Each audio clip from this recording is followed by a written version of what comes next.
च्या चरित्रामधली मी आपल्याला सांगून जातो की तिथं फक्त एकदा कल्याण, एकदा हात ठेवला डोक्यावर, रेडा वेद बोलला, आज त्याची समाधी आहे. काय लाभ आहे? ज्ञानोबारायांबरोबर राहिलेला रेडा, काय लाभ आहे महाराज? ज्ञानोबारायांनी स्वतःच्या हातानं त्याला समाधी. अजून काय पाहिजे असतो जीवनाची धन्यता? काय पाहिजे असतं अजून? विचार करून पहा ना आपण. कितीदा रोज ज्ञानोबाराय भेटत होते का? नाही, एकदा. एकदा वाला कोळ्याला नारद महर्षी किती वर्ष भेटले हो? एकदा हो, एकदा. एकदाच बोलले, त्याचं कल्याण झालं. दोन दोनदा कल्याण नाही, एकदा कल्याण. राम म्हणायला बसवलं तो दरोडेखोर होता, आणि जेव्हा उठवलं तेव्हा तो ऋषी होता. भूमिका लक्षात घ्या ना. एकदा भेटले, एकदा, फारदा नाही. जीवनाचं कल्याण एकदा होत असतं. दोन दोनदा, दहा दहा आपलं. किती वेळा जन्मा यावे, नित्य व्हावे. किती व्हावे फजित असा पाठ नाही, नित्य व्हावे फजित. किती वेळा जन्मा यावे याचा हिशोब नाही, पण फजितीचा हिशोब आहे. जेव्हा जेव्हा जन्माला यावे तेव्हा तेव्हा नित्य फजित व्हावे, हे ठरलेलं आहे. किती जन्म झाला फेरा, गणित नाही जे दातारा. अजून आमचं कल्याण नाही, अजून जीवनाची धन्यता नाही. संतांच्या बाबतीमध्ये एक धन्यता, एक लाभ होतो. एक लाभ म्हणजे कोणता लाभ? एकच लाभ म्हणजे कोणता लाभ? अभंगामध्ये तुकोबारायाने जे चिंतन केलंय, मी म्हटलं ना, सगळं सांगावं एवढा वेळ माझ्या हातामध्ये नाही आहे. पण धावता विचार जर सांगायचा झाला तर सगळ्या या अभंगामध्ये तुकोबारायांनी संतांकडे होणारा एक लाभ आपल्याला सांगितला, पण तो सगळा आपल्याला विस्तारानं सांगता येणार नाही चारही चरणामधून. म्हणून काय करा, सगळी चरणं सोडवत बसू नका. प्रत्येक चरणाचा शेवटचा शब्द बाजूला काढा, बस संपलं. एवढंच करा, एवढंच करा. एक लाभ आपल्याला त्याच्यात कळून जातो. मी आपल्याला सरळ सोडून देतो. काय शेवटचे शब्द काय निघतात बघा. हे तो एक संता ठाई, लाभ पायी उत्तम, बाजूला काढा. म्हणविता त्यांचे दास, पुढे आस उरेना, बाजूला काढा. कृपादान केले संती, कल्पांतीही, बाजूला काढा. तुका म्हणे संत सेवा हेची देवा, उत्तम, बाजूला काढा. काय काय निघालं? उत्तम, उरेना, सरेना, उत्तम निघाले की नाही? उरेना आणि सरेना, याला मागे एक उत्तम आहे, पुढं एक उत्तम आहे, असं उत्तमाचं संपुटच आहे. लावलं ना तुकोबारायांनी? उत्तम, उरेना, सरेना, उत्तम. संतांजवळ गेल्यानंतर काय उरेना हे उत्तम आणि काय सरेना हे उत्तम हे कळणं हा जीवनातला एकमेव लाभ आहे.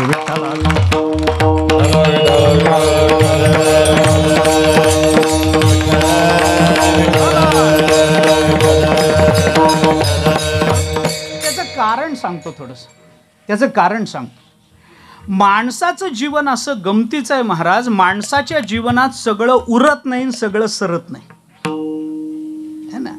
याच्या पुढची शोकांतिका सांगतो. शोकांतिका म्हणतो मी याच्या पुढची शोकांतिका अशी आहे महाराज.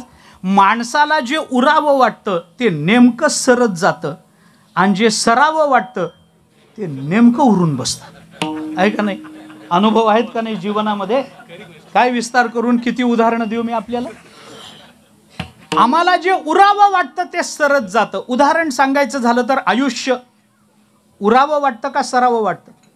उरावंच वाटतं. गाव जरी गोड जेवणाची वाट बघत असलं तरी ह्याला उरावंच वाटतं ना. ह्याला कुठं वाटतं मी सरावं म्हणून? वाटतच नाही. जगस्प्रहे आस्पद एक सार्वभौम पद, न मरणे निर्विवाद जगा पढिये. ज्ञानोबाराय बोलतात. तुकोबाराय म्हणतात, मरण मागे तो गाढवाचा बाळ. कुणाला मरावं वाटतं? अरे सगळ्यांना उरावं वाटतं, पण उरावं वाटत असलं तरी सरणं चालूच आहे का नाही? कणाकणानं सरणं चालू आहे महाराज, क्षणाक्षणानं सरणं चालू आहे. बाळ बळिया वाढे, भोजे नाचती कोडे, आयुष्य निमाले अंतुलियेकडे ते ग्लानीची नाही. दरदरू साप गिळी जाता आहे उभा, की तो मासिया वेटाळी जिभा. ऐसा कवणे प्राणी आलोभा, वाढविते तृष्णा. आहा कटकटा ये ओखटे, मृत्युलोकीचे उफराटे. येथ अर्जुना जरी अवचटे, जन्मला सितू तरी झडझडोनी वहिला निघ. ये भक्तीची ये वाटेला, जिया पावसी अव्यंग निषधाम माझे. 9वा अध्याय ज्ञानोबाराय बोलतात. गोड बोलणं, गोड बोलणं. क्षणाक्षणानं सरत चाललं महाराज. बाळ बळिया वाढे, भोजन आयुष्य निमाले अंतुलियेकडे ग्लानीची नाही. भान नाही आम्हाला. क्षणाक्षणानं सरत चाललं आमचं आयुष्य. काय सांगू मी आपल्या. किती लहानपणी शाळेत आम्ही शिकलेलो. घटका गेली पळे गेली तास वाजे झणाना, आयुष्याचा नाश होतो राम कार्य म्हणाना. शाळेमध्ये आम्हाला शिकवलं. अरे घटका घटका पळ पळ चालली, क्षणाक्षणानं मिनिटानं आयुष्य संपत चाललं, तरी वाढत्या वयानं केक कापत सुटले. तो काय करावं यांचं मला कळलं ना, यांचं काय करावं. म्हातारे तोंडामध्ये दात नाही मेणबत्त्या विजवतात. अरे आलाच आहे, जवळच आलंय, कशाला तू विजवतोय, आलंच आहे जवळ, थांब जरा वर्षभर थांब. कशा करता करत असतील मला कळत नाही. ज्ञानोबाराय प्रश्न निर्माण करतात, 1 वर्षानं मोठं झालं म्हणून आनंद मानावा का आयुष्यातलं 1 वर्ष आता कमी झालं म्हणून दुःख करावं. हे केक बेक आणून टाळ्या वाजवणं आहे ना, हे घरातले बाकीचे करतात, ह्याचं एक आता अजून संपलं म्हणून. तुम्हाला कळ ना अजून, हो अजून कळे ना, बाकीच्यांना आनंद आहे हे लवकर सरायला लागलं म्हणून, आणि आम्ही टाळ्या वाजवतोय. काय कमाल आहे. आम्हाला आयुष्य उरावं वाटतं ते सरत चाललं, आणि काही गोष्टी सराव्या वाटतं त्या नेमक्या उरून बसतात. उदाहरण सांगायचं झालं तर आमच्या जीवनातलं दुःख उरावं वाटतं का सरावं वाटतं? सगळ्यांना सरावं वाटतं, पण जन्मोजन्मीचं उरून बसलं. विठ्ठला विठ्ठल.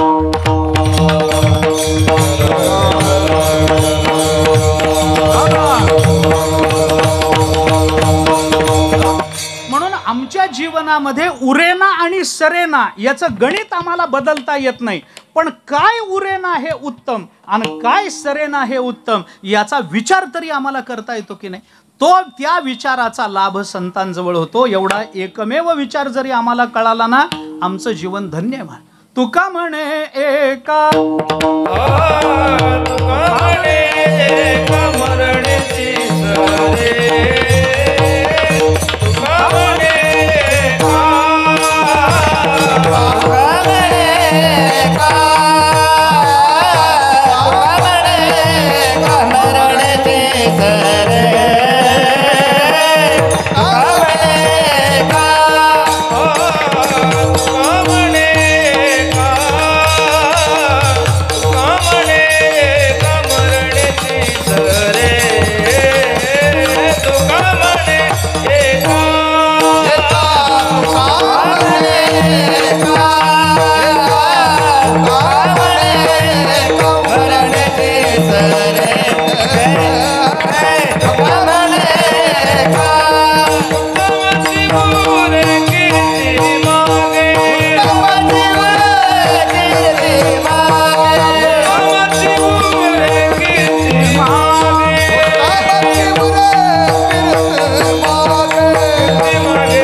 तुका म्हणे एका मरणेची सरे उत्तमची.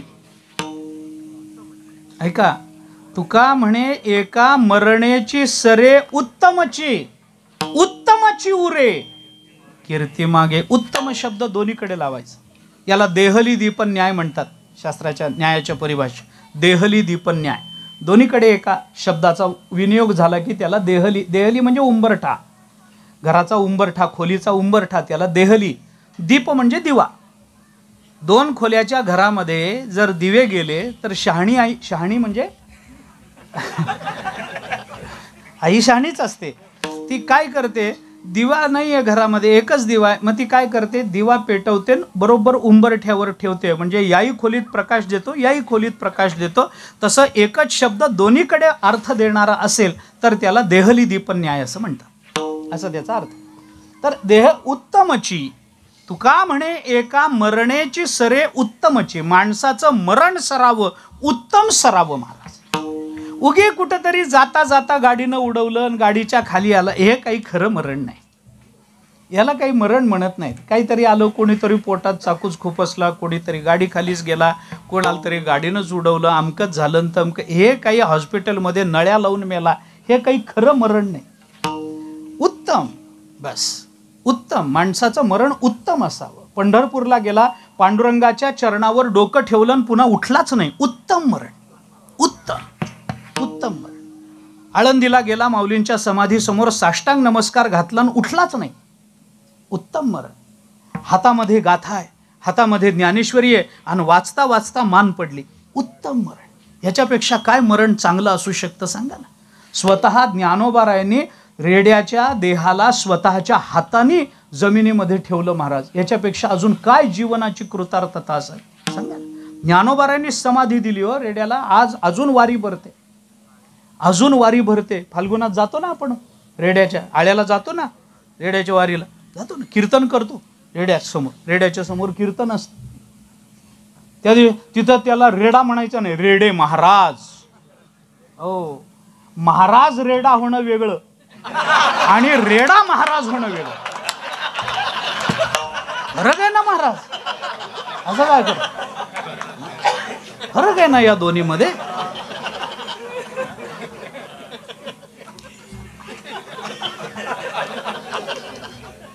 कशा करता बोलतो लक्षात घ्या ना. उत्तम मरण, उत्तम. अहो खरं सांगतो महाराज, दोनच पद्धतीचं मरण या जगतामध्ये उत्तम मरण आहे. मरणाला तिसरा प्रकार नाही, उत्तम मरणाला तिसरा प्रकार नाही. उत्तम मरण दोनच पद्धतीचं असतं, उत्तम मरणाचा तिसरा प्रकार नाही. लक्षात घ्या, दोन पद्धतीचं मरण उत्तम. देवाचं नाव घेत घेत मरावं, नाही तर देशाचं रक्षण करत मरावं, एवढी दोनच मरण उत्तम आहे. तिसरा उत्तम प्रकार नाही मरणाचा. एकतर देवाचं नाव घेत मरावं, नाहीतर देशाचं रक्षण करत मरावं. मरायचं असेल तर या दोनच पद्धतीनं मरावं, नाहीतर त्याच्या वाट्याला जाऊ नये. कुणाच्या? हां, नाहीतर मरायच्या भानगडीत पडू नका. मरायचं असेल तर या दोनच पद्धतीनं मरावं, नाहीतर मरणाच्या वाट्याला जाऊ नये. काय करायचं आपल्याला मरून, काय उपयोग नाही. दोनच पद्धतीचं मरण श्रेष्ठ. का बोलतो मी? तुका म्हणे एका मरणेची सरे उत्तमची, ह्याच्याकरता बोलतो. उत्तमची एवढंच बोल, एवढ्याकरता बोलतो. उत्तम उरेना सरेना उत्तम. माझा मुद्दा इथे है ना. काय उरेना हे उत्तम आहे आणि काय सरेना हे उत्तम आहे, लक्षात घ्या ना. बरं, तुका म्हणे एका मरणेची सरे उत्तमची, उत्तमची उरे कीर्ती मागे. आमची कीर्ती मागे उरावी, ती उत्तम उरावी महाराज, उत्तम उरावी. उत्तम उत्तम कीर्ती उरावी म्हणजे काय? काय माणूस होता हो, दिवसाला 7 ते 8 पुड्या लागायच्या. हे उत्तम कीर्ती नाही ना, ही उत्तम कीर्ती नाही. कीर्ती उत्तम असावी. उत्तम म्हणजे अरे ज्या गुणांची चर्चा देवाने करावी, ज्याच्या गुणांची चर्चा उपनिषदांनी करावी, ज्याच्या गुणांची चर्चा ज्ञानेश्वरीतल्या गीतेतल्या 16व्या अध्यायातल्या दैवी संपत्तीत यावी, तर त्याला उत्तम कीर्ती असं म्हणतात. उत्तम कीर्ती. वाऱ्या हाती माप चाले सज्जनाचे, कीर्तिमुख त्याचे नारायण म्हणतो ना आपण. संतांची कीर्ती गायली पुराणी, पुराणाने त्याची कीर्ती गावी. बस. अजून कितीतरी प्रमाणं मी आपल्याला देईन, पण सोडून द्या मला मुद्दा. काय प्रमाणं पुष्कळ आहेत, म्हणणारेही एकापेक्षा एक वर चढ आहे. पण काय करू, वेळ कमी आहे, वेळ कमी. आणि काय होतं सांगू महाराज, खरं सांगू, क्षमा मागून बोलतो, खरं सांगू का, जास्त प्रमाणं देत गेलो ना आपण, आपलं पाठांतर जास्त एवढंच कळतं लोकांना, मुद्दा बदलत नाही हो, मुद्दा तोच राहतो. उगी आपल्या पाठांतराचं प्रदर्शन असतं, दुसरं काही नाही. मुद्दा कळला ना आपल्याला, मला काय म्हणायचं ते, बस झालं. माणसाची कीर्ती उरावी तर ती उत्तम उरावी, आणि माणसाचं मरण सरावं तर ते उत्तम सरावं. काय उरेना उत्तम आणि काय सरेना हे उत्तम, याच्यावर जर मानवी जीवनाची धन्यता असेल, तर काय उरेना आणि काय सरेना याच्यातलं उत्तमत्व, याचा लाभ फक्त संतांजवळ होतो. विठ्ठला विठ्ठला.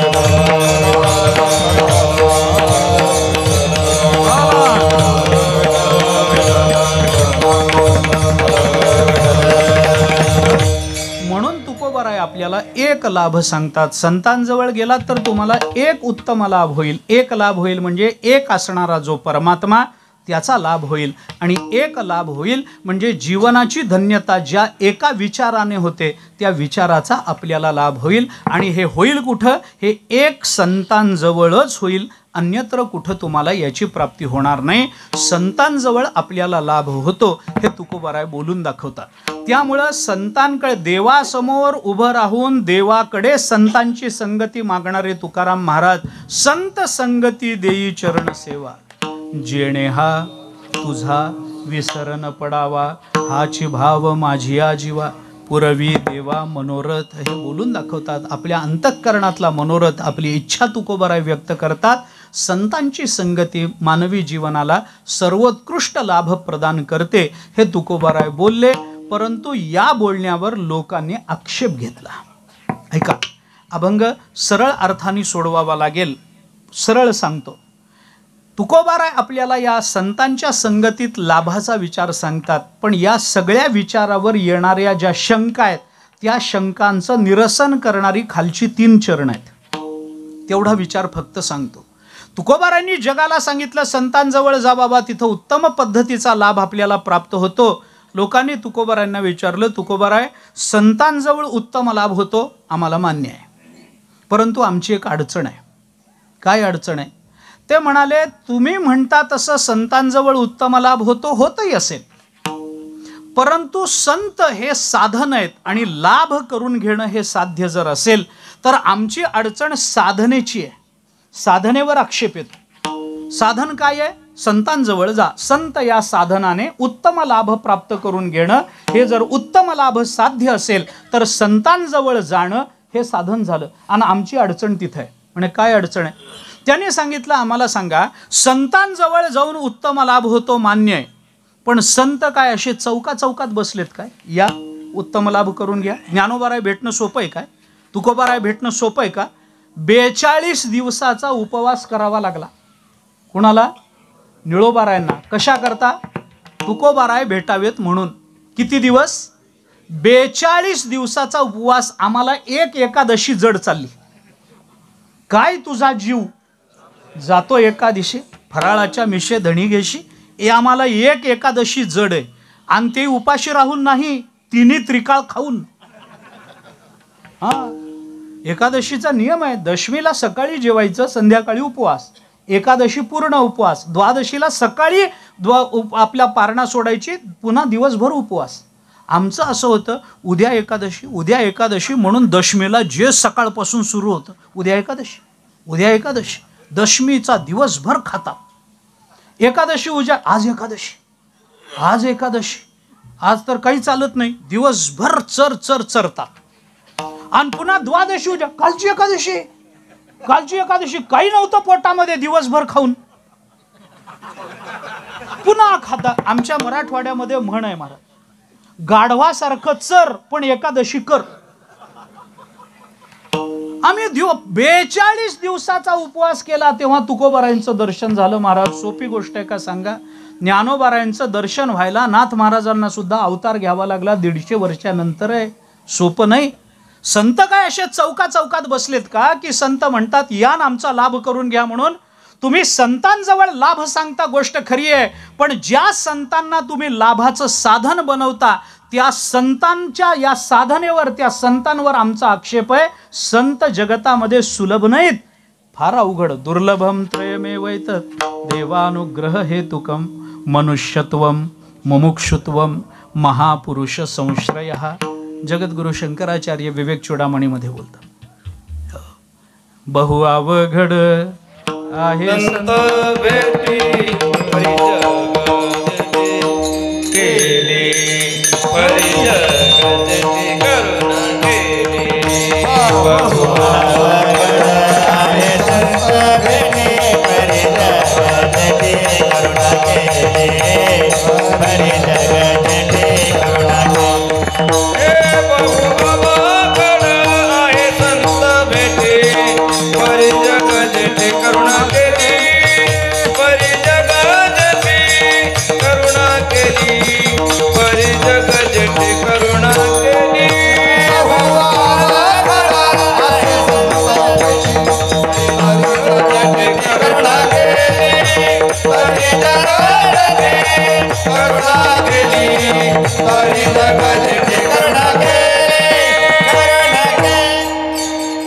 संतांजवळ लाभ आहे ही वस्तुस्थिती आहे.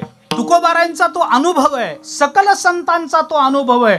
पण आम्हाला अनुभव येत नसेल तर कुठंतरी घोडपेंड खात आहे. कुठं ना कुठेतरी अडचण येणार. इथं नाही तिथं, तिथं नाही तिथं, तिथं नाही तिथं, कुठंतरी अडचण येणार. वेदांतामध्ये सुद्धा ज्ञानाचा विचार करताना 3 प्रतिबंधाचा विचार केला जातो की नाही? नाही, प्रमाण दोष तरी येईल, प्रमेय दोष तरी येईल, प्रमातृ दोष तरी येईल. वेदांतात आहे ना. तसं लाभामध्ये सुद्धा दोष येऊ शकतात. कुठं ना कुठंतरी दोष येतो. हे नाही ते नाही ते नाही ते, इथं नाही ते, दोष येणार. मानवी जीवन म्हणलं की अहो ते काय झालं, बादशाह एके दिवशी बिरबलाबरोबर उन्हाळ्याच्या दिवसात बाहेर पडला. गंमत सांगतो ऐका. आता हे बादशाह आणि बिरबल खरे का खोटे मला माहीत नाही. माझा असा अनुमान आहे की हे बहुतेक कीर्तनाकरताच अवताराला आलेले असावे. खरं खोटं देव जाण, मला काही त्याच्यातलं फार घेणं देणं नाही. आता तो बादशाह एके दिवशी बिरबलाबरोबर असं उन्हाळ्याचे दिवस वैशाख मासातले दुपारच्या वेळेला आपल्या प्रजेला सावली आहे की नाही, पाणी मिळतं की नाही बघायला म्हणून बिरबलाबरोबर बाहेर पडला. फिरत फिरत गावाबाहेर, थोडक्यात सांगतो, गावाबाहेर आले.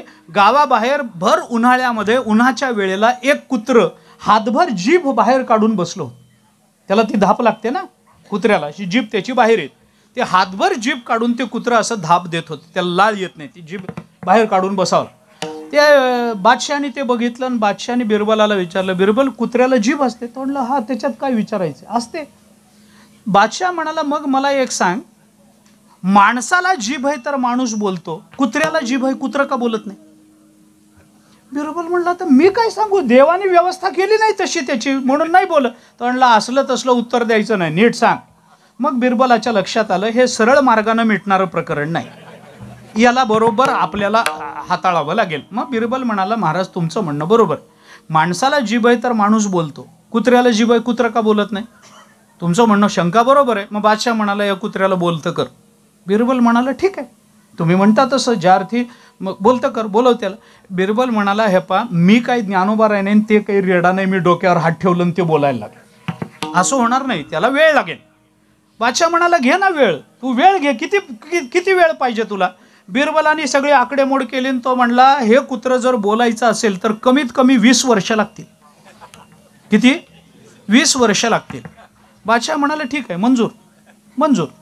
बिरबल म्हणाला पण एवढ्यावर भागत नाही. मग तो म्हणला 20 वर्ष या कुत्र्याला बोलायला लागतील. या 20 वर्षामध्ये हे कुत्र बोललं पाहिजे, याच्याकरता त्याच्यावर औषधोपचार केला पाहिजे की नाही? परदेशातून औषधं आणावी लागतील, हिमालयातून आणावी लागतील, काही करावं लागेल, ते उघळून द्यावं लागेल, उगाळून द्यावं लागेल, उकळून द्यावं लागेल, त्या कुत्र्याला ती औषधं तरी द्यावी लागतील. बादशाह म्हणाला हां मग त्याच्याकरता काय? बिरबल म्हणाला त्याच्याकरता पैसे लागतात. पैसे किती पाहिजेत? बिरबल म्हणाला काही नाही, 20 वर्षात कुत्रं बोलेल, पण त्याला दर महिना 1 लाख रुपये द्यावे लागतात. बादशाह म्हणाला ठीक आहे. बादशाहला 1 लाख रुपये काय, घास के पुरे अकल के अंधे, त्याचं नाव बादशाह, त्याला काय पैशाला कमी आहे. तर म्हणला ठीक आहे ना, चालेल, 1 लाख रुपये महिना. बिरबल म्हणाला एवढ्यावर भागत नाही महाराज. मग तो म्हणला आता या कुत्र्याला औषध दिल्यानंतर त्या औषधाचा या कुत्र्यावर काय परिणाम होणार आहे हे तपासायला मला समोर बसावं लागेल, हातात कागद पेन घेऊन. हे औषध दिल्याने कुत्र्याला ताप आला, हे औषध दिल्याने कुत्र्याचे तोंड वाकडं झालं, हे औषध दिल्याने डोळे पांढरे झाले, हे औषध दिल्याने कुत्रं आ म्हणालं, ऊ म्हणालं, काहीतरी त्याचे परिणाम होतील की नाही कुत्र्यावर औषधाचा. मग ते लिहून घ्यावं लागेल, ते दिवसभर बघावं लागेल. बरं कधी परिणाम होईल सांगता येणार नाही. मग बिरबल म्हणाला काही नाही, ह्या 20 वर्षाची मला रजा पाहिजे. किती रजा? 20 वर्ष रजा पाहिजे. बादशाह म्हणाला मंजूर. बिरबल म्हणाला एवढ्यावर भागत नाही, आता काय पाहिजे? तो म्हणला 20 वर्ष जर मी दरबारात आलो नाही तर माझ्या कुटुंबाला खायला काय घालू? माझं कुटुंब उपाशी मरल ना. मग 20 वर्षाची माझी रजा भर पगारी पाहिजे. बादशाह म्हणाला मंजूर. 20 वर्षाचा कालावधी, 20 वर्षात महिना 1 लाख रुपये आणि 20 वर्षाची भर पगारी रजा बिरबलाने बादशाहकडून मंजूर करून घेतली. बादशाह म्हणाला बिरबल तू म्हणशील ते तुला दिलंय, आणि जर 20 वर्षात कुत्रं बोललं नाही तर? बिरबल म्हणाला मला चौकात फाशी द्या, बोलत कसं नाही?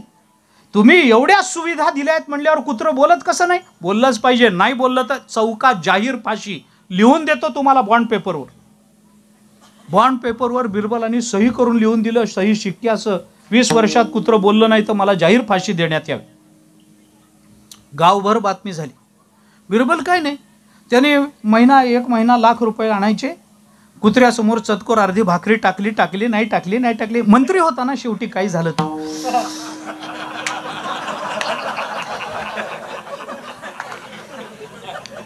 एवढं तर करावंच लागतं. मग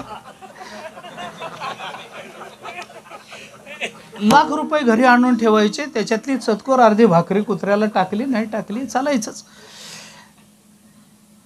गावभर बातमी झाली, 20 वर्षात कुत्रं बोलणार, न बोललं तर बिरबलाला जाहीर फाशी देण्यात येणार.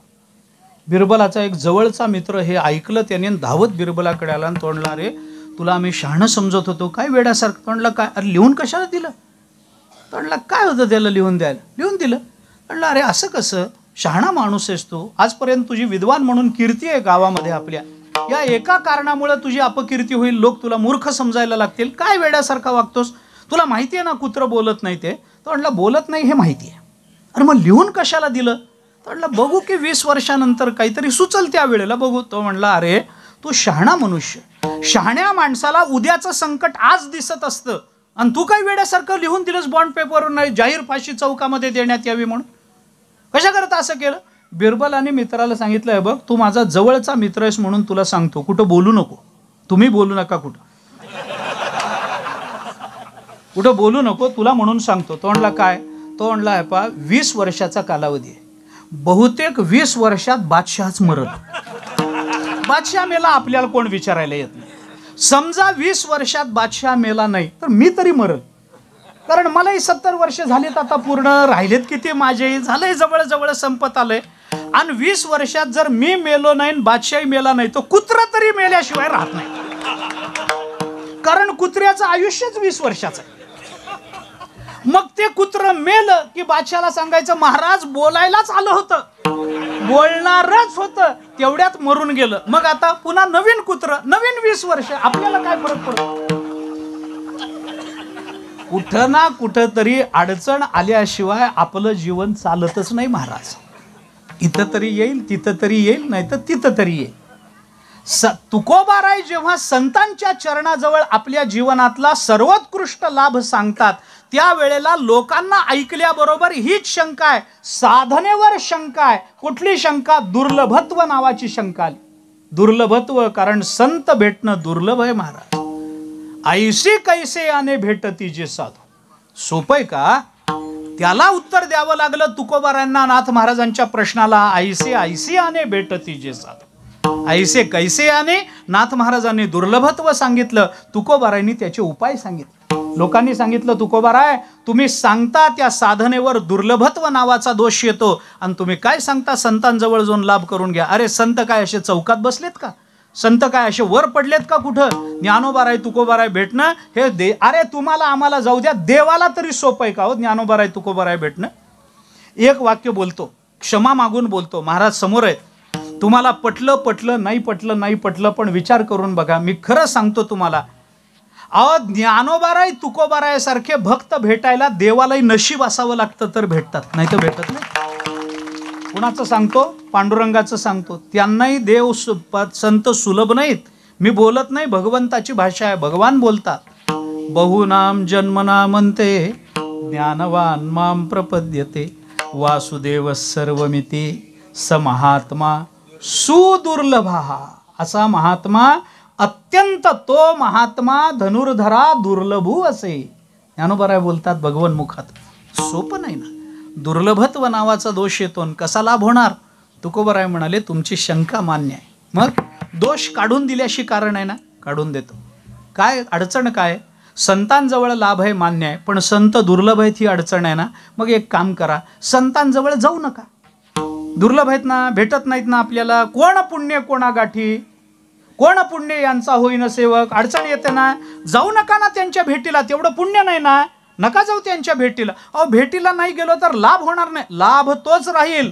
भेटीला न जाता तुम्हाला लाभ प्राप्त करून देतो ना. कसा लाभ होईल. तुकोबाराय म्हणाले संत भेट जर दुर्लभ आहे तर एक काम करा, संतांच्या भेटीला जाऊ नका. ते अवघड वाटतं ना, मग एक काम करा, सोपं सांगतो, बसल्या जागी मी त्यांचा दास आहे एवढं म्हणून घ्या. हे अवघड आहे का तुम्हाला. हे अवघड आहे का. मी ज्ञानोबाराय भेटणं अवघड, पण मी ज्ञानोबारायांचा दास आहे हे बसल्या जागी म्हणणं हे तरी सोपं आहे का नाही? तुम्ही तेवढं म्हणून घ्या, तुम्हाला तोच लाभ मिळेल. अभंगाचं दुसरं चरण. म्हणवेता त्यांचे दास, म्हणवेता त्यांचे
म्हणतात, तुम्हाला संत दुर्लभ वाटत असले तर संतांचा दास म्हणून घेणं हे सोपं आहे ना. तुम्हाला तोच लाभ मिळेल. म्हणविता त्यांचे दास, पुढे आस उरेना. त्यांचे दास व्हा असं तुकोबारायांचं म्हणणं नाही, त्यांचं दास म्हणून घ्या. कारण दास होणं फार अवघड असतं. दास होणं एक वेळ मालक होणं सोपं आहे, सेवक होणं फार अवघड आहे. मालकाला मालक व्हायला काही लागत नाही. वेडासारखं वागलं की मालक होतो माणूस, त्याला काही फार लागत नाही. पण दास व्हायला फार शहाणपणानं वागावं. ज्ञानोबारांनी ज्ञानेश्वरीमध्ये अनेक ठिकाणी स्वतःला निवृत्ती दास म्हणून घेतलंय. महाराज दास, तुकोबाराय दास म्हणून घेतात. आम्ही ज्याचे दास, त्याचा पंडित, देवाचा दास, संतांचा दास, हे तुकोबारांचे शब्द आहेत. तुमची दासीचा दास करून ठेवा, आशीर्वाद द्यावा हाची. दासाचा दास, देवाच्या दासाचा दास म्हणजे संतांचा दास है ना. संतांचा दास अरे फार अवघड, म्हणून दास्यत्व करू नका. दास्य करणं फार अवघड आहे, फार अवघड आहे. दास्यम कर्मार्पणम तस्य कैंकर्यमपि सर्वथा. भक्तिशास्त्रामध्ये दास्यत्वाची व्याख्या आहे. किती सांगू मी आपल्याला. दासास्तु प्रश्रितास्तस्य निदेशवशवर्तिना विश्वस्ता प्रभुता ज्ञानम विनम्रित धियश्चते. एवढे गुण एकत्रित यावेत तेव्हा एक दास होतो. असं आहे. जाऊ द्या, विस्तार करायचा नाही आपल्याला. पण दास होणं अवघड आहे. भर्तृहरीने म्हटलंय, सेवा धर्मो परमगहनः योगिनामपि अगम्यः. सेवा धर्म इतका अवघड आहे, योग्यांना सुद्धा करता येत नाही. आणि सेवा धर्म सोपा असता तर कोरपत्र पाठवायची पाळीच आली नसती. कोरपत्र, सेवा सोपी नाही महाराज, सोपी नाही. त्यामुळे म्हणून घ्या, ते सोपं आहे.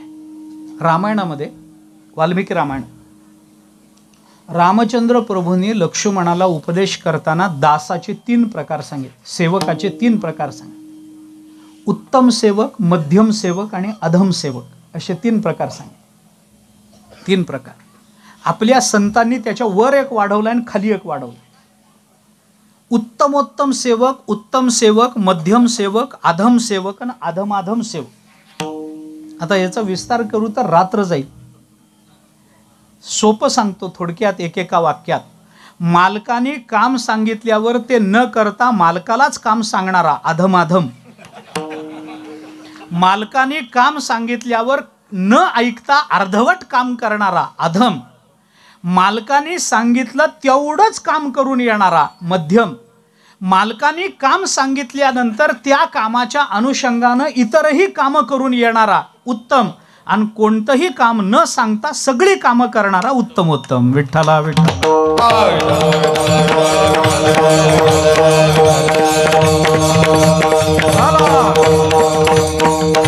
आणि तसं बघायचं झालं तर जगतातला उत्तमोत्तम दास एकच आहे, त्याचं नाव आहे परमात्मा.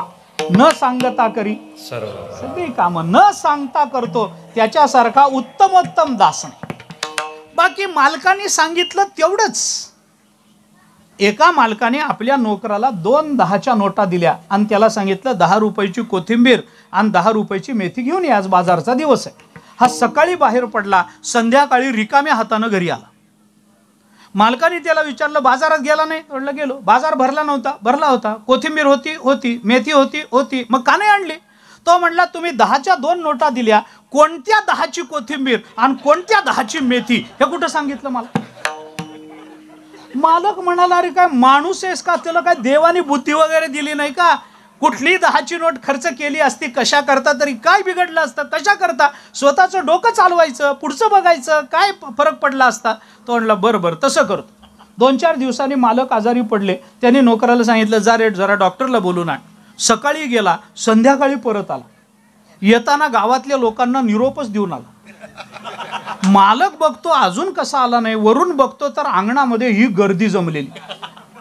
लोक खांद्यावर पंचे टाकून बोडक्या डोक्यानं सगळे जमलेले, कुजबूज चाललेली. एका कोपऱ्यामध्ये असं मडकं ठेवलेलं, त्याच्यातून असा धूर बाहेर येतोय, त्याला बांधलेलं सुतळीनं. बाकी जवळजवळ सगळी तयारी, कापडं बिपडं आणून ठेवलेली, सगळी तयारी झाली. लोकांची कुजबूज सुरू. तेवढ्यात तो नोकर आला. मालक म्हणाला अरे तुला डॉक्टरला बोलव म्हणून सांगितलं होतं, सकाळी गेलास अजून आला नाहीस, मला जरा त्रास होतोय, ताप आलेला आहे, आणि हे काय अंगणामध्ये सगळं? तो म्हणला तुम्ही म्हणला ना जरा पुढचा विचार करत जा म्हणून मी विचार केला. म्हणलं डॉक्टरला बोलवून जर उपयोग झालाच नाही तर हे सगळं आणायला पुन्हा बाजारात कशाला जा, म्हणून आत्ताच घेऊन आलो. याला अधमा धमा धमा धमा धम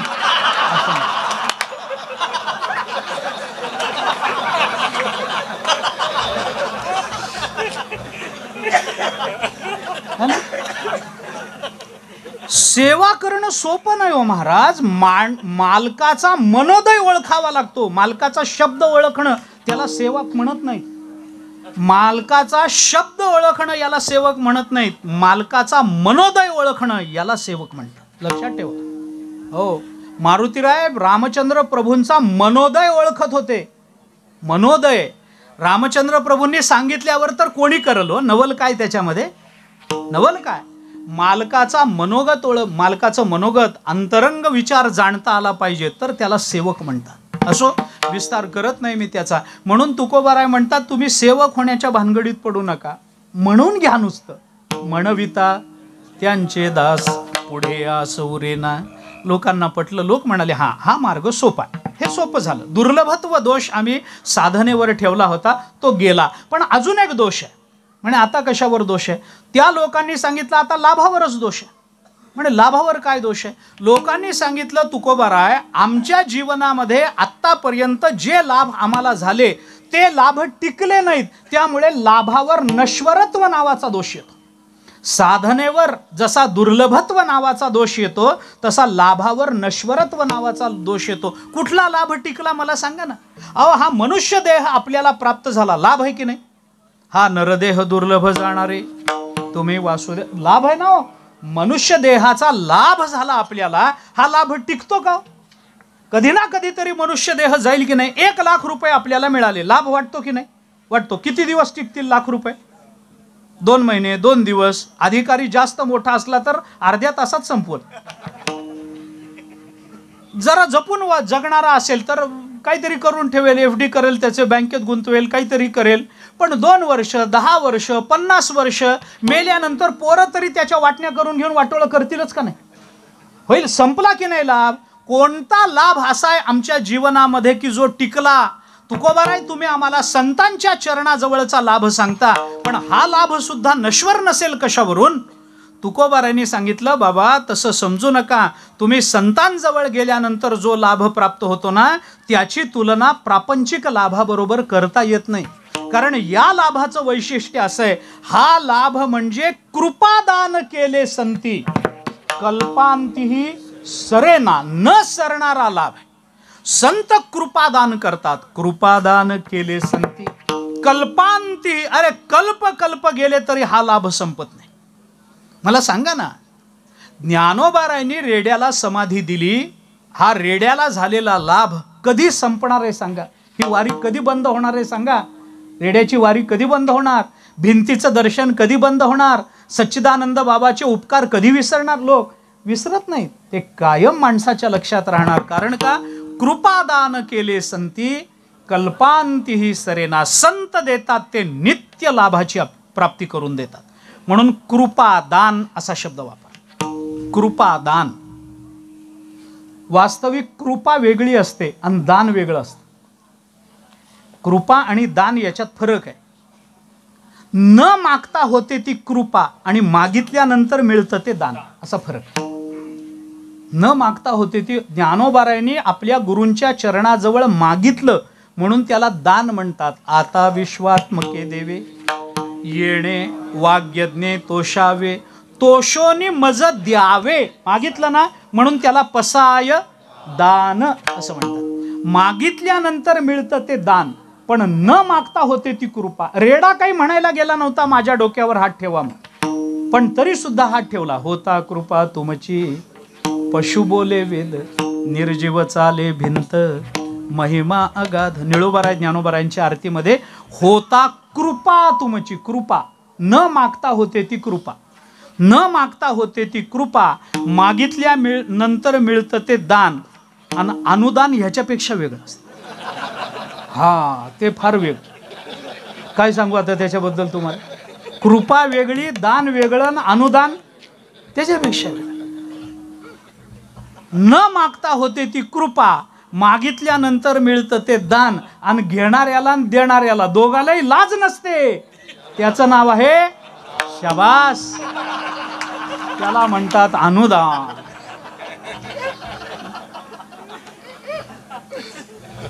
विनोद सोडून द्या, पण संत कृपादान असा शब्द आला. दोन पद्धतीने, द्वंद्व समास आणि षष्ठी तत्पुरुष समासाने हे सोडवायचं. कृपा आणि दान संत करतात, दोन्ही करतात, किंवा कृपेचं दान करतात.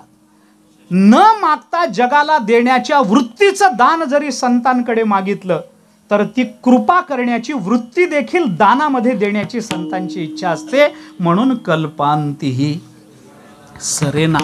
तुकोबारायांनी हे सांगितल्यानंतर लोकांना वाटलं, ठीक आहे, संतांजवळ नित्य लाभ आहे, आम्हाला कळलं.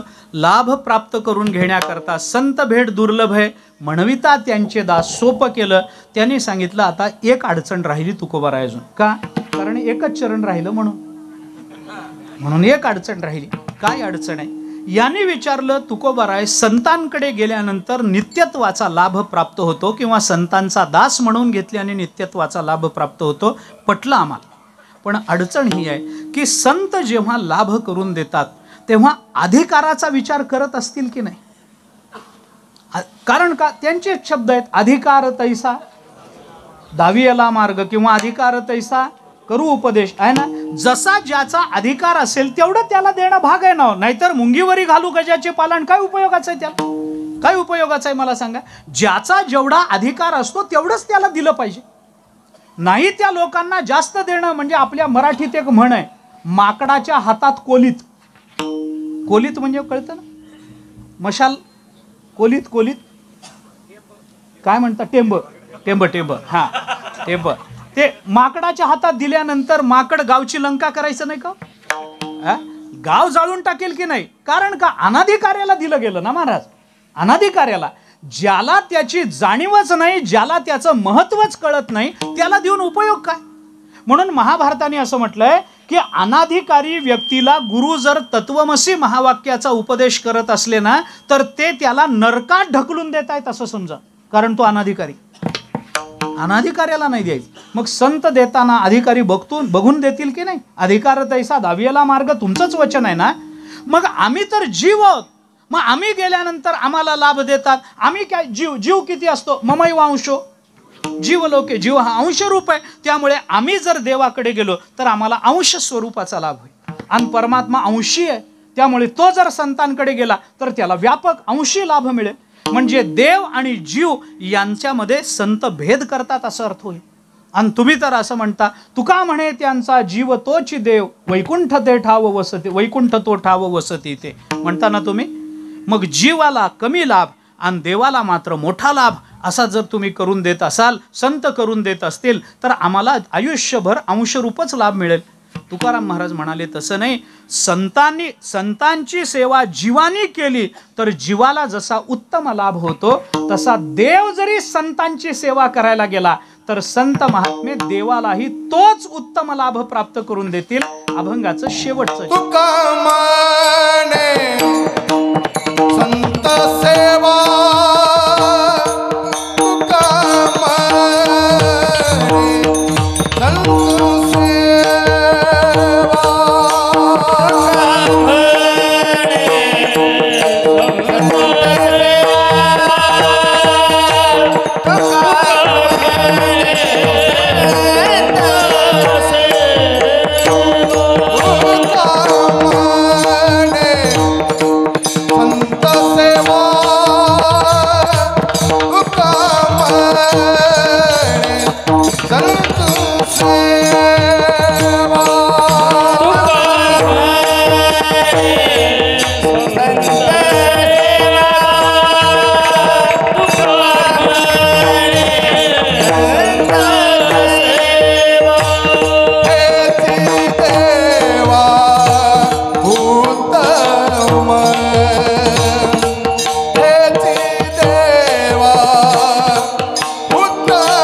संत सेवा हेची देवा उत्तम.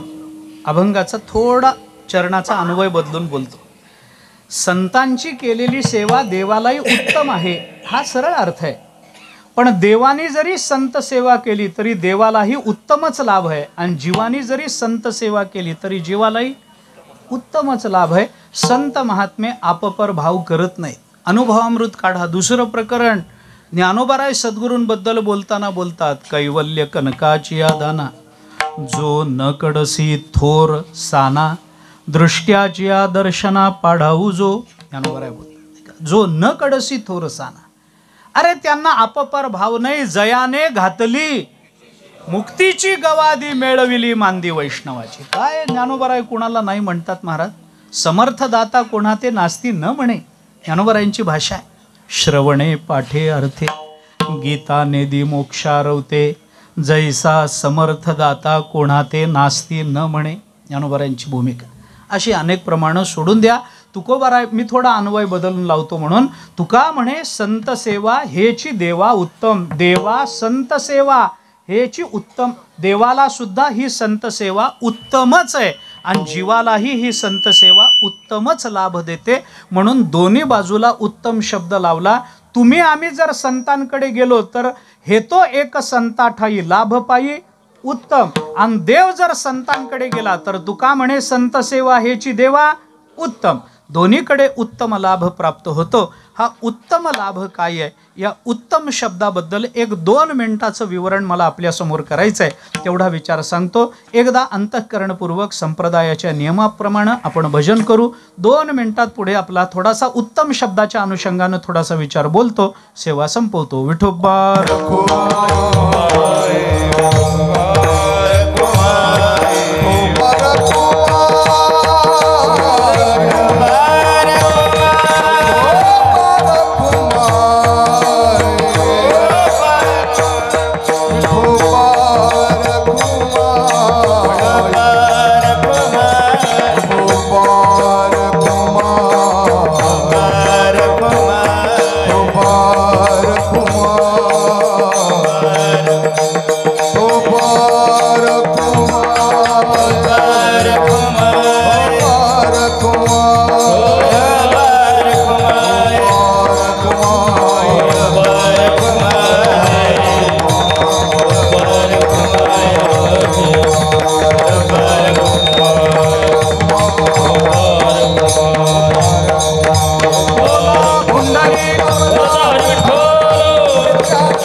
संता ठाई लाभ पायी उत्तम म्हणविता त्यांचे दास पुढे आसौरेना. जगद्गुरु संत श्रेष्ठ श्री तुकोबाराय या अभंगामध्ये संतांच्या चरणाजवळ प्राप्त होणाऱ्या उत्तम लाभाचा विचार आपल्याला सांगतात.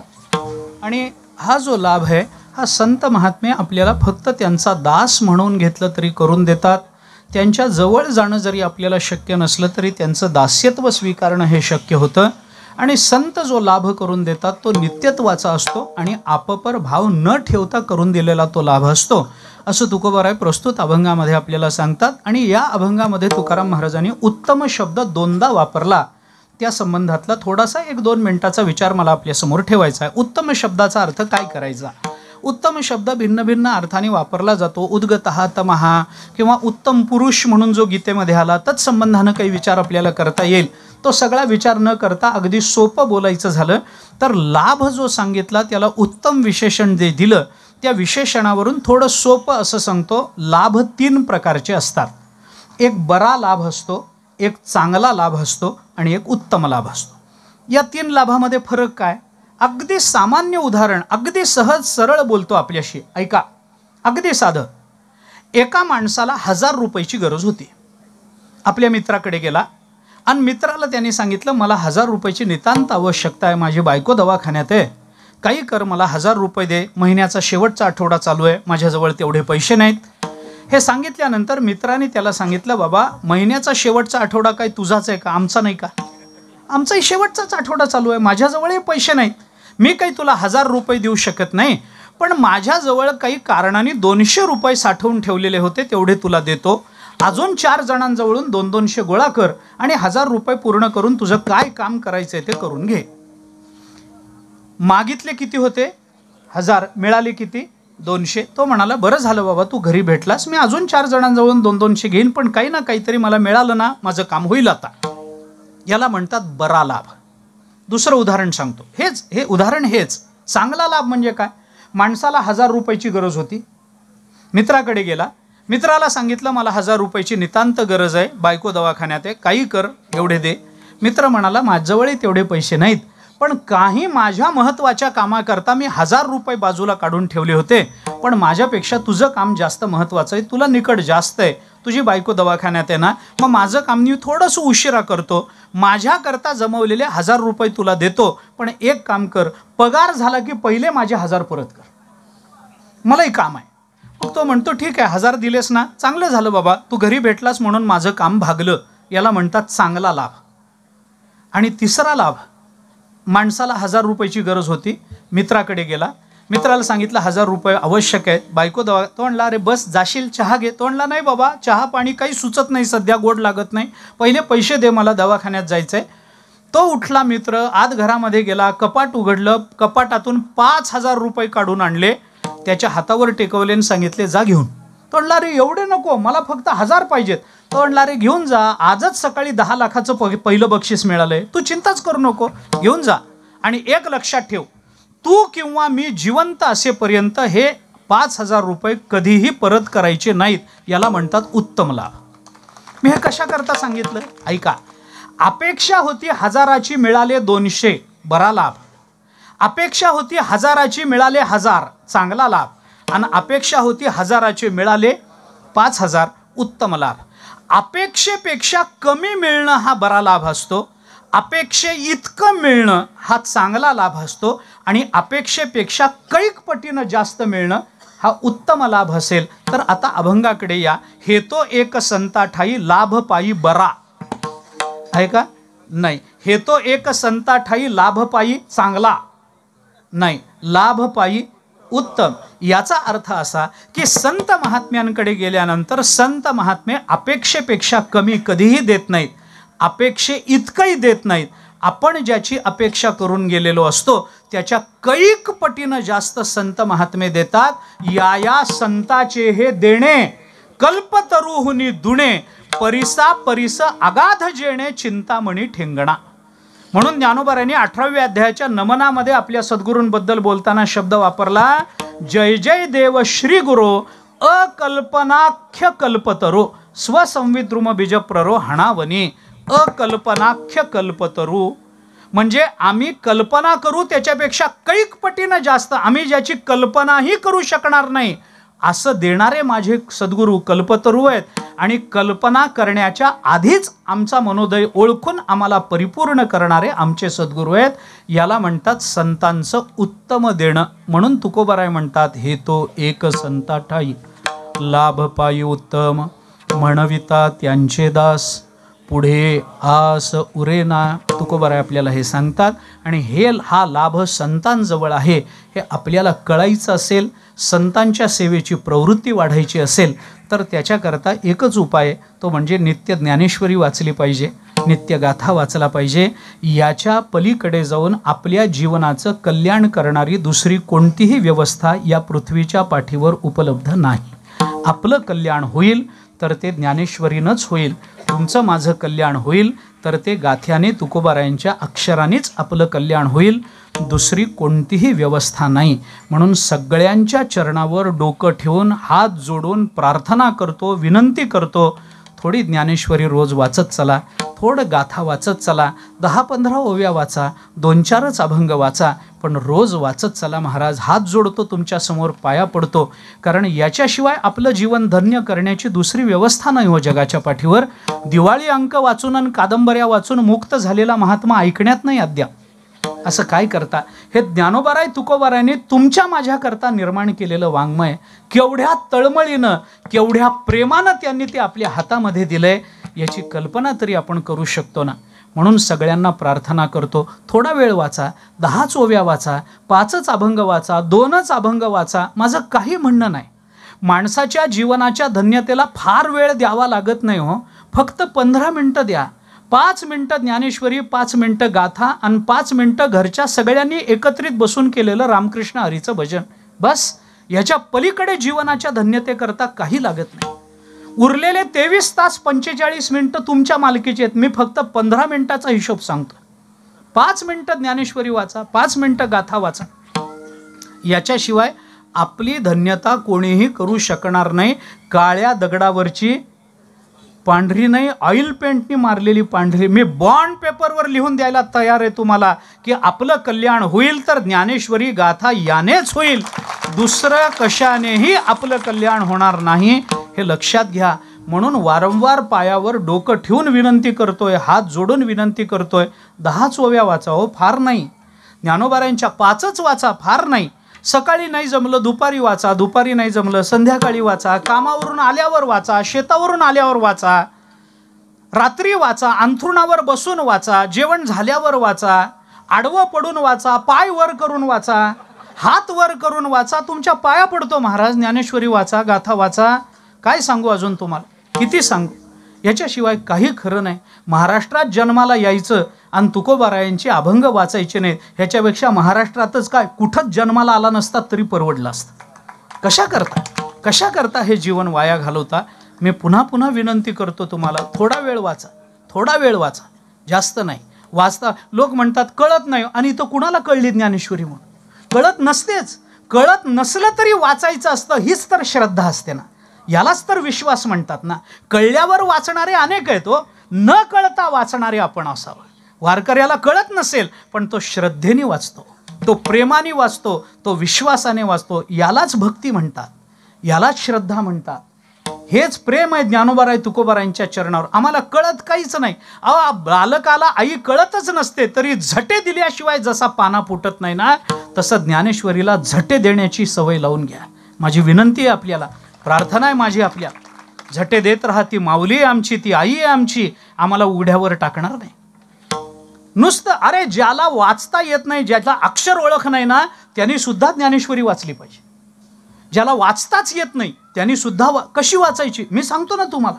काही नाही, ज्ञानेश्वरी उघडा, पहिलं पान काढा, ओम नमोजी आद्या पान काढा, नुसतं त्या दिवशी त्या ओवीवरून बोट फिरवा, काही करू नका, बंद करा, ठेवून द्या. वाचता येत नाही ना, शाळा शिकलो नाही ना आपण, हरकत नाही, नुसतं ओवीवरून बोट फिरवा. दुसऱ्या दिवशी दुसरं पान, ओवीवरून बोट फिरवा, बंद करून ठेवून द्या. तिसऱ्या दिवशी तिसरं पान, नुसतं ओवीवरून बोट फिरवायची सवय लावा महाराज. फक्त नुसतं ज्ञानेश्वरीवरून बोट फिरवायची सवय एकदा आपल्याला लागली ना, मग आपण मरेपर्यंत ती ज्ञानेश्वरी आपलं बोट सोडत नाही. लक्षात ठेवा, ती ज्ञानेश्वरी आपलं बोट सोडणार नाही. आपल्याला त्यांच्या चरणाजवळ, तुकोबारायांच्या चरणाजवळ, भगवंताच्या चरणाजवळ नेऊन विसावा घेईल अशी ती ज्ञानेश्वरी, अशी ती गाथा आहे. म्हणून तुम्हाला विनंती करतो, प्रार्थना करतो, पुन्हा पुन्हा हात जोडून पाया पडून पुन्हा पुन्हा सांगतो, ज्ञानेश्वरी वाचा, गाथा वाचा, रामकृष्ण हरीचं भजन करा. जीवनात याच्यापेक्षा मोठं समाधान दुसरं आपल्याला मिळणार नाही. आणि तसं करण्याची सद्बुद्धी आणि सामर्थ्य आपल्याला प्राप्त व्हावं, याच्याकरता ज्ञानोबाराय तुकोबारायांच्या चरणी प्रार्थना करू. झालेली सेवा संतांच्या, सद्गुरूच्या, परमात्म्याच्या, तुम्हा सर्व श्रोत्यांच्या चरणी समर्पित करतो. वाणीला विराम देतो. शेवाळी परिवाराने हा एक दिवसीय समारंभ मोठ्या आनंदानं आयोजित केलेला असला तरी ज्या करता केलेला आहे त्यांना ज्ञानोबाराय तुकोबारायांच्या चरणाजवळ स्थान मिळावं, भगवंताच्या हृदयात स्थान मिळावं, आणि शेवाळे परिवारावरती संतांची आणि भगवंताची कृपा अखंड बरसत राहावी. वर्षत सकळ मंगळी ईश्वर निष्ठांची मांदियाळी, अनवरत भूमंडळी भेटतो भूता. या परिवाराच्या निमित्तानं एवढी प्रार्थना मी भगवंताच्या आणि संतांच्या जवळ करतो. ज्ञानोबारायांचं भजन होईल, तुकोबारायांचं भजन होईल, चाल होईल, आणि त्याच्यानंतर त्यानंतर आपली सेवा संपेल. ज्ञानेश्वर माऊली ज्ञानेश्वर